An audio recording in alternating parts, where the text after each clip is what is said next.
Welcome to Filter In with Lisa Hampton. Love is selflessly authentic, having all money, power, talent, opportunities now. Brought to you by Shoutout Sports.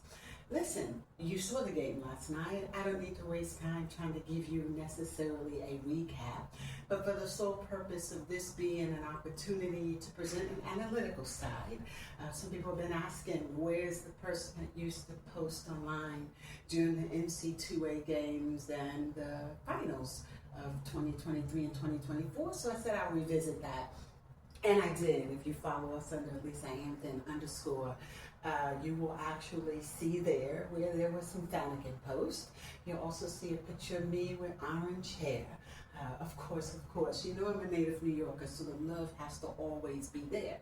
And I did promise some of you that I would show up respectfully for my San Antonio triple, quadruple threats for the Wembys, the Castles, the Fox, the Hardens. No, not Harden. Okay, Harrison, Ingram, yeah, and Bonds. Okay, so yeah, I had to show up for the rest of you guys and give you an opportunity to see that I have a balance in this space.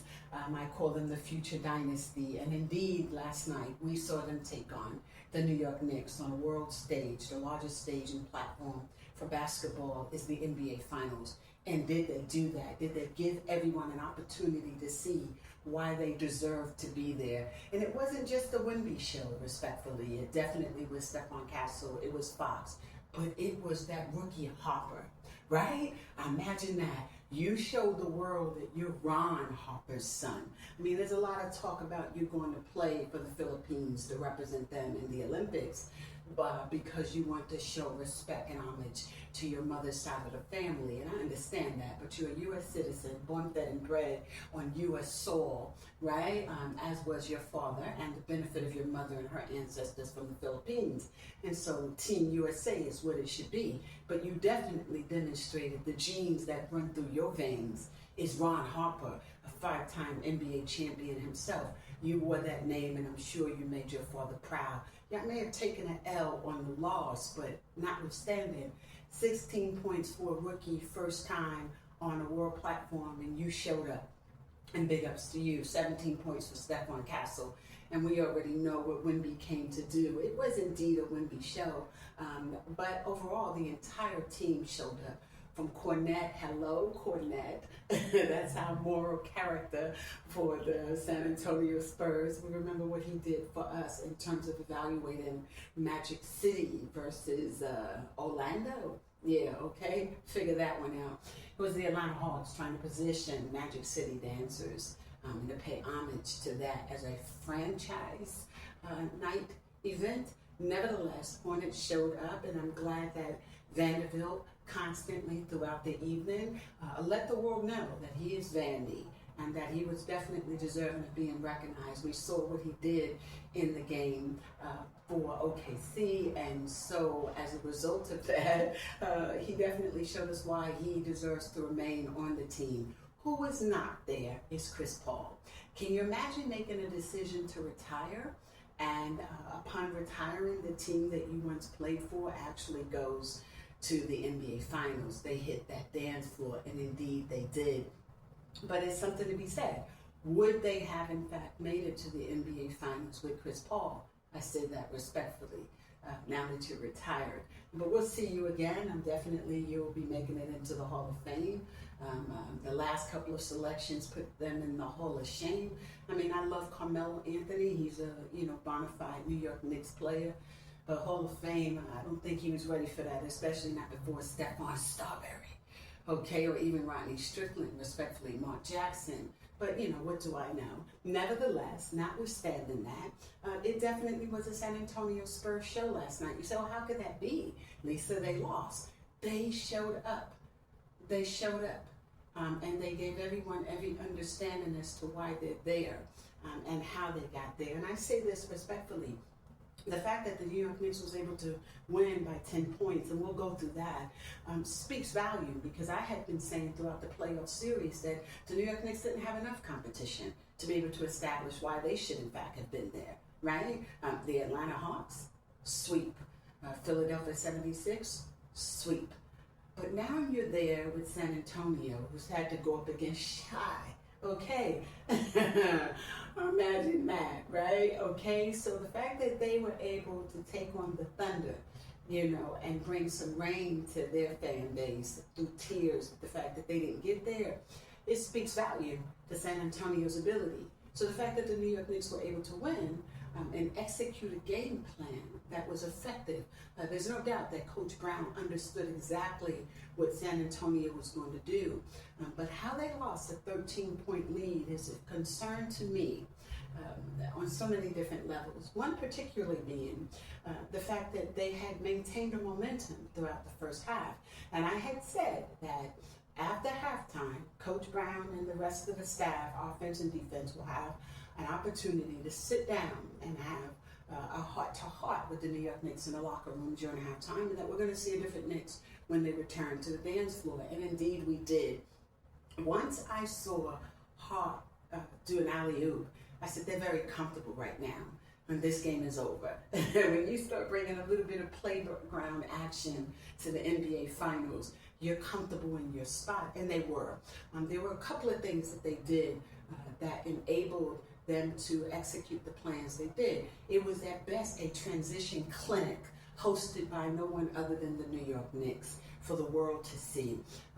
Jalen Brunson, I know people say you don't speak enough about him. Why? I think he has a support. He doesn't have a supporting cast around him. When you look at what OG and Cat and Hart brings to the dance floor, they're not a supporting cast. But last night, Jalen, 30 points. You got to give him a pat on the shoulder for that. He showed why he's not Rick Brunson's son.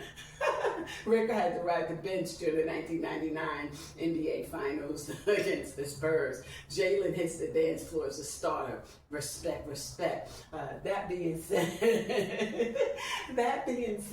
30 points for the night, but it definitely goes back to players like Hart and Bridges. There was a lot that Bridges did on the offensive and defensive side of the floor, in terms of going one-on-one at some point in time against Wemby. Imagine that.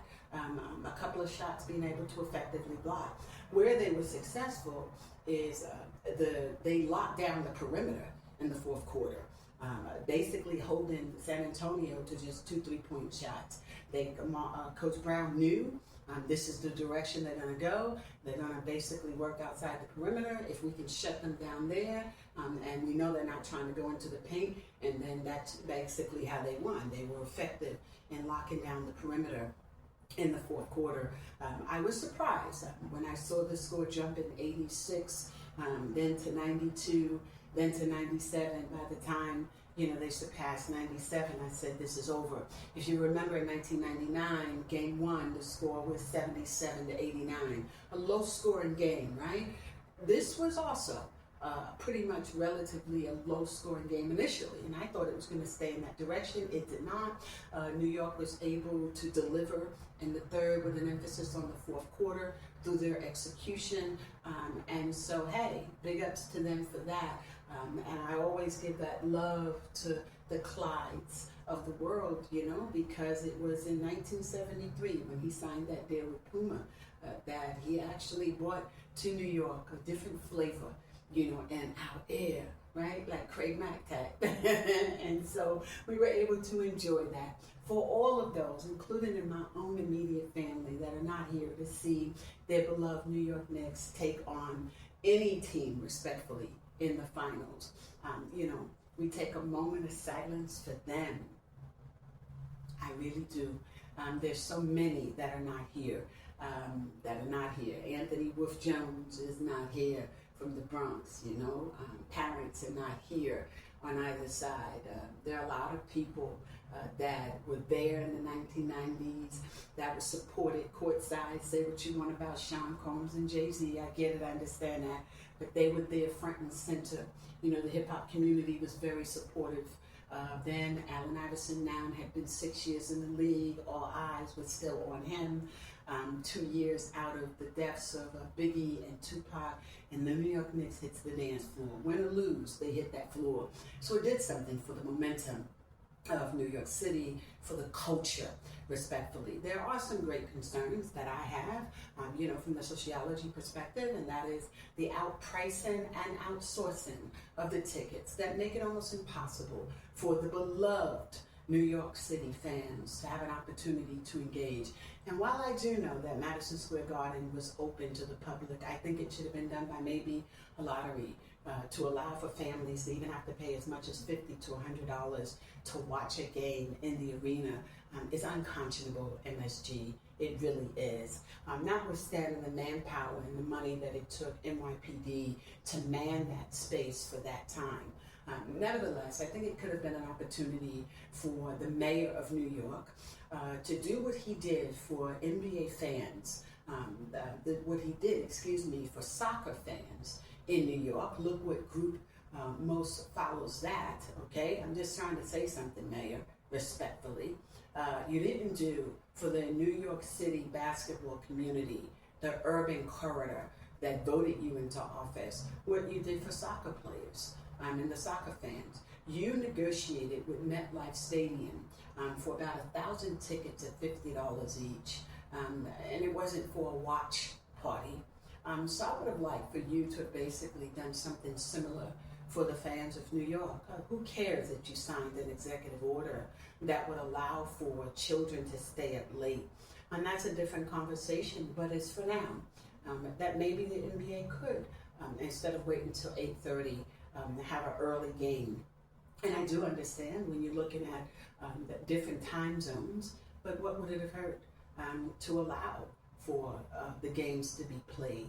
And sometimes you can do it in a way that would allow even the schools to utilize their assembly halls and even their classrooms, right? To allow these students to watch the games and do it through an educational perspective, right? That is something that definitely can be taken into heart, Mayor. Since you are, you coming out to songs like, New York, Ja Rule's New York, Jadakiss, but more importantly, Bronx Forever, Fat Joe's New York, although written by some dudes down in Miami, big ups to y'all. We definitely know at 2.28, thank you, Fat Joe, for that. Nevertheless, that being said, we have tickets that are as much as $15,000 to $23,000 CAD, and in US dollars, that would amount to about 12 to 21.5, give or take. And so the tickets are just priced too much. When you look at San Antonio's price margin, we're looking at something like $680 to $1,300. And so don't tell me about, the law of economics, supply and demand. Please stay off my timeline and out of my DMs with that. I'm well abreast and well acute, of the law of economics. But I'm also, I understand in the psychology too, W.B. Skinner type, that we are in fact a product of our environments. And so when you look at some of the environments for which a lot of the NBA followers come from, and my IMO, right? A lot of us, Bronx Heights, Brooklyn, Manhattan, Queens, Staten Island, their urban corridors, respectfully. Don't you think $23,000 a year is a lot of money? $15,000, $21,000? So I don't really want to hear about supply and demand. I really don't. Not at all. And so, moving right along, let's talk about supply and demand. What, in fact, does the future of the series hold? I predicted a 4-1. I predicted that what we saw in 1999 would be revisited here. I think when you compare the likes of a Tim Duncan and a Dave Robinson to a Castle and a Wemby, you have something. There's something to be said. Tim Duncan, young, fresh, just like Harper, just like Castle, just like Wemby. The fact that they took on the New York Knicks on a world platform and made New York work for it. There's something to be said about that. New York didn't just walk in there and take it and leave. The interactions, respectfully, the emotions ran high last night. You usually don't see Jalen Brunson emotional like that, but he was enraged at a referee, the chief referee at that, Scott Foster. Now, Scott's been in the league since 2018. Man, about 564 games. The number of hours is in the tens of thousands at this point, right? Very well respected and well regarded referee. So usually when he calls it, he calls it. You don't have to second guess it like they did in the 2001 run, the 76ers against the Los Angeles Lakers, okay? There's no issues with hand checks and all of that. But what happened there is no different than what happened with the 76ers in 23, I think it's 23-24, if it's going to be corrected. Is my idyllic memory working for me? If I see it one time, I always remember it. Yeah, think about that. Nevertheless, okay, with that being said, that respectfully and factually speaking, he was enraged, but his experience was similar in part to Mitchell's experience, where if you remember that Joe Ingrid grabbed Mitchell by his ankle and brought him down, and Mitchell had just had surgery on that ankle. So I can understand why he considered that a flagrant foul, or a foul at best. He didn't get that. Grow up. You're too spoiled. This is NBA Finals. The last thing that we want is for them not to let y'all run the floor. The momentum was set early on by San Antonio. Younger legs, more eager, and they are hungry.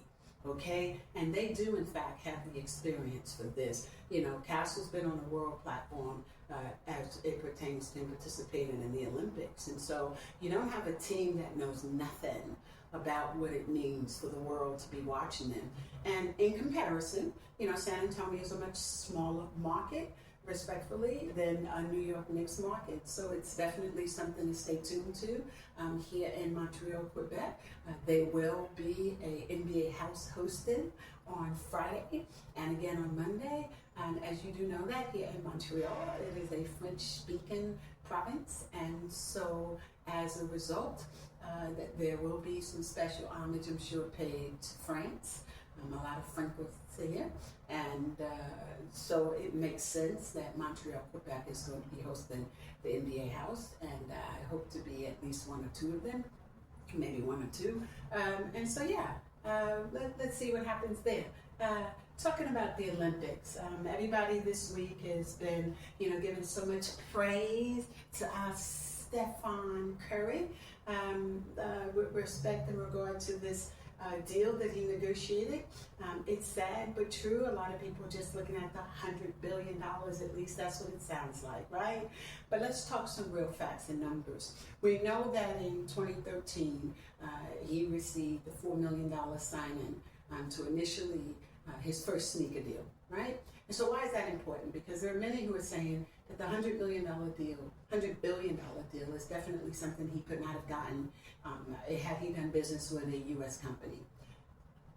And that is the best deal he could have got. Is it? Is it a $1 billion deal? Yes. So let's fix the numbers out there. And I'm not going to call out you bloggers who are saying it's a $100 billion deal. It was not a $100 billion deal. It's a $1 billion deal, and that is still very respected. But is it respected in terms of the numbers today? And is it respected in terms of what he may have been able to accomplish had he been a little more patient and had his people negotiated a little more with Under Armour?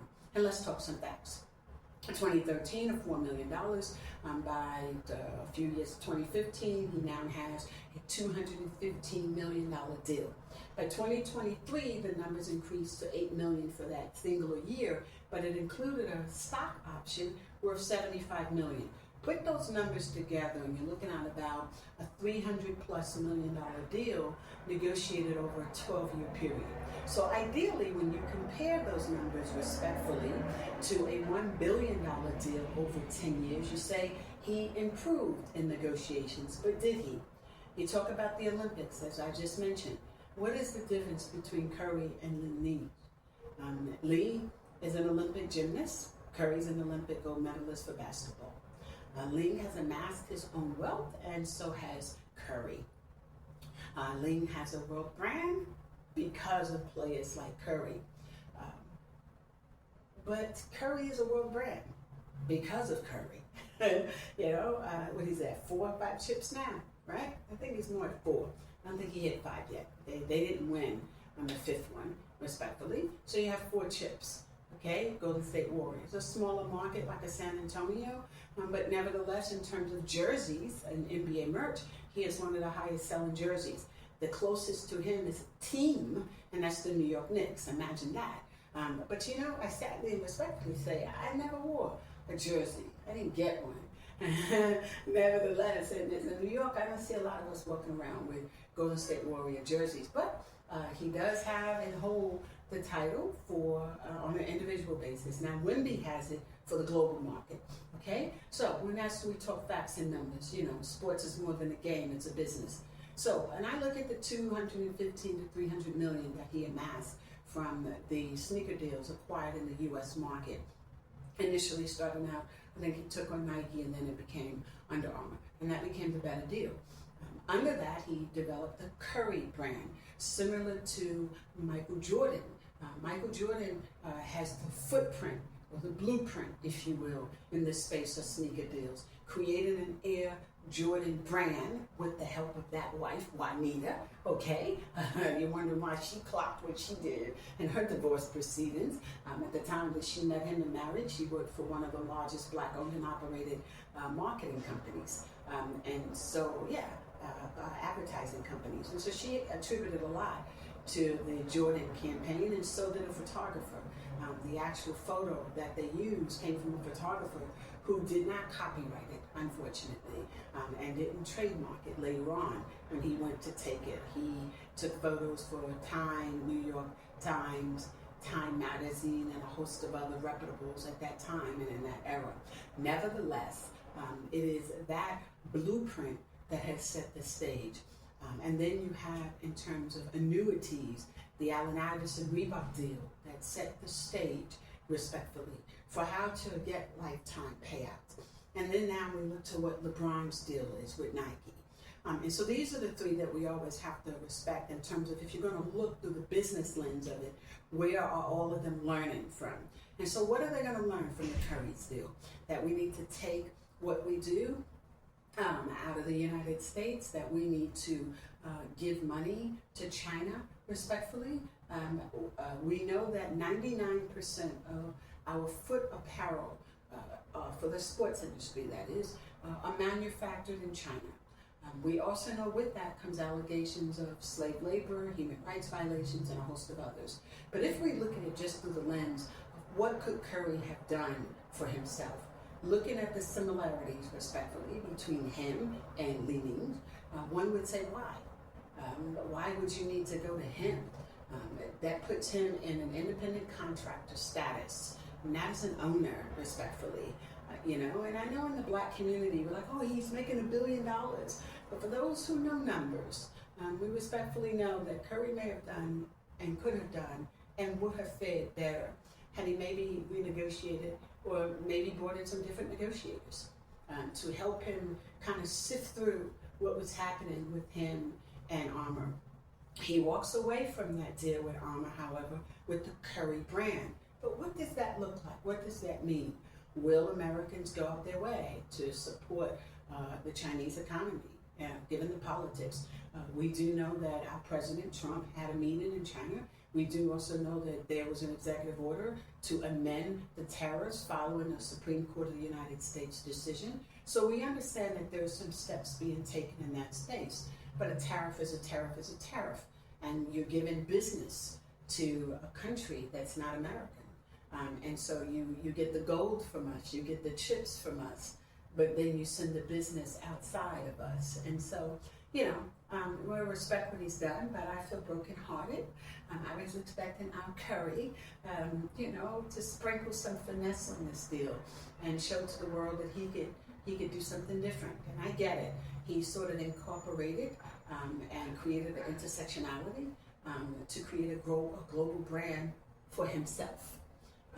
But what does that really do for everyone else? And are we sending a message that nothing else matters, right? Nothing else matters. If you're going to do business in China, then the marketability, respectfully, could have easily done the same.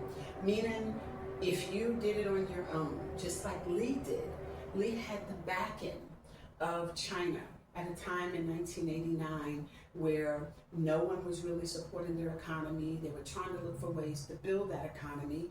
Here's a gold medalist, name brand, global recognition. Let's do something with it. I really think you could have gotten the same respect and love from the United States. I really do. You know, I really, really definitely do. But what do I know? I just do this, right? Okay. Nevertheless, congratulations, Mr. Steph Curry, on what you did for you, for yours, for the legacy. I guess it all makes sense, right? And so I know Boardroom, the KDs and the like have shown you some love, and that makes sense. They should have.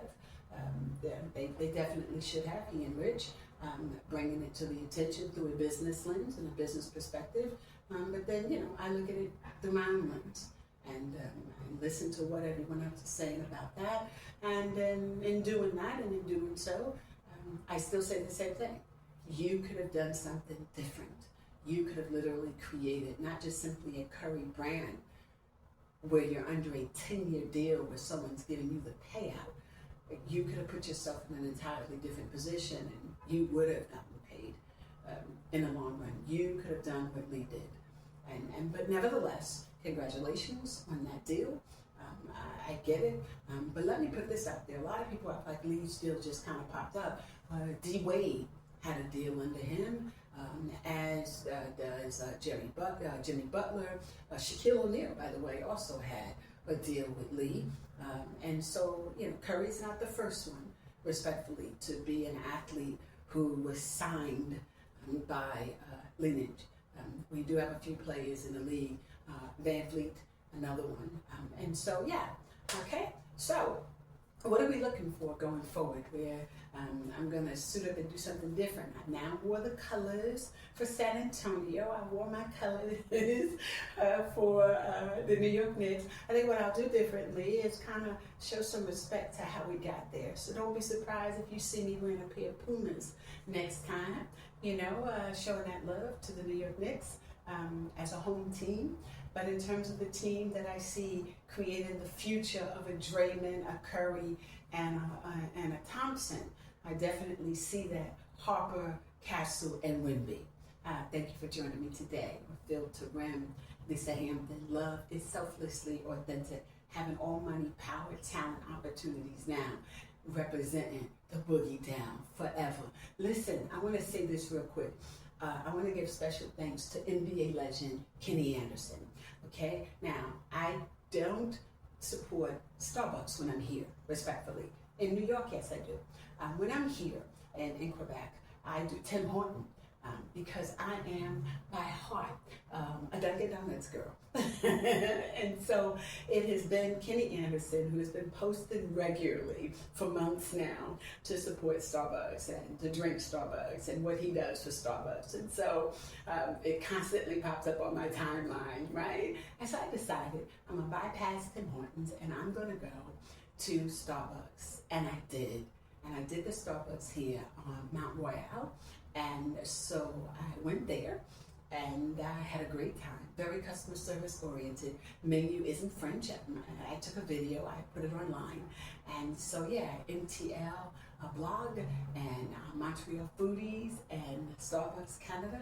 Yeah, I did support you all. And the service there is exceptional. It's exceptional in terms of customer service. The food is good. But the customer service, those are the things I look at through business perspectives and through that lens. And so, yeah, I did support it. But, I had this reputation for having my mugs match what I wear. Okay, San Antonio, we're out of here. All right, see you boys soon.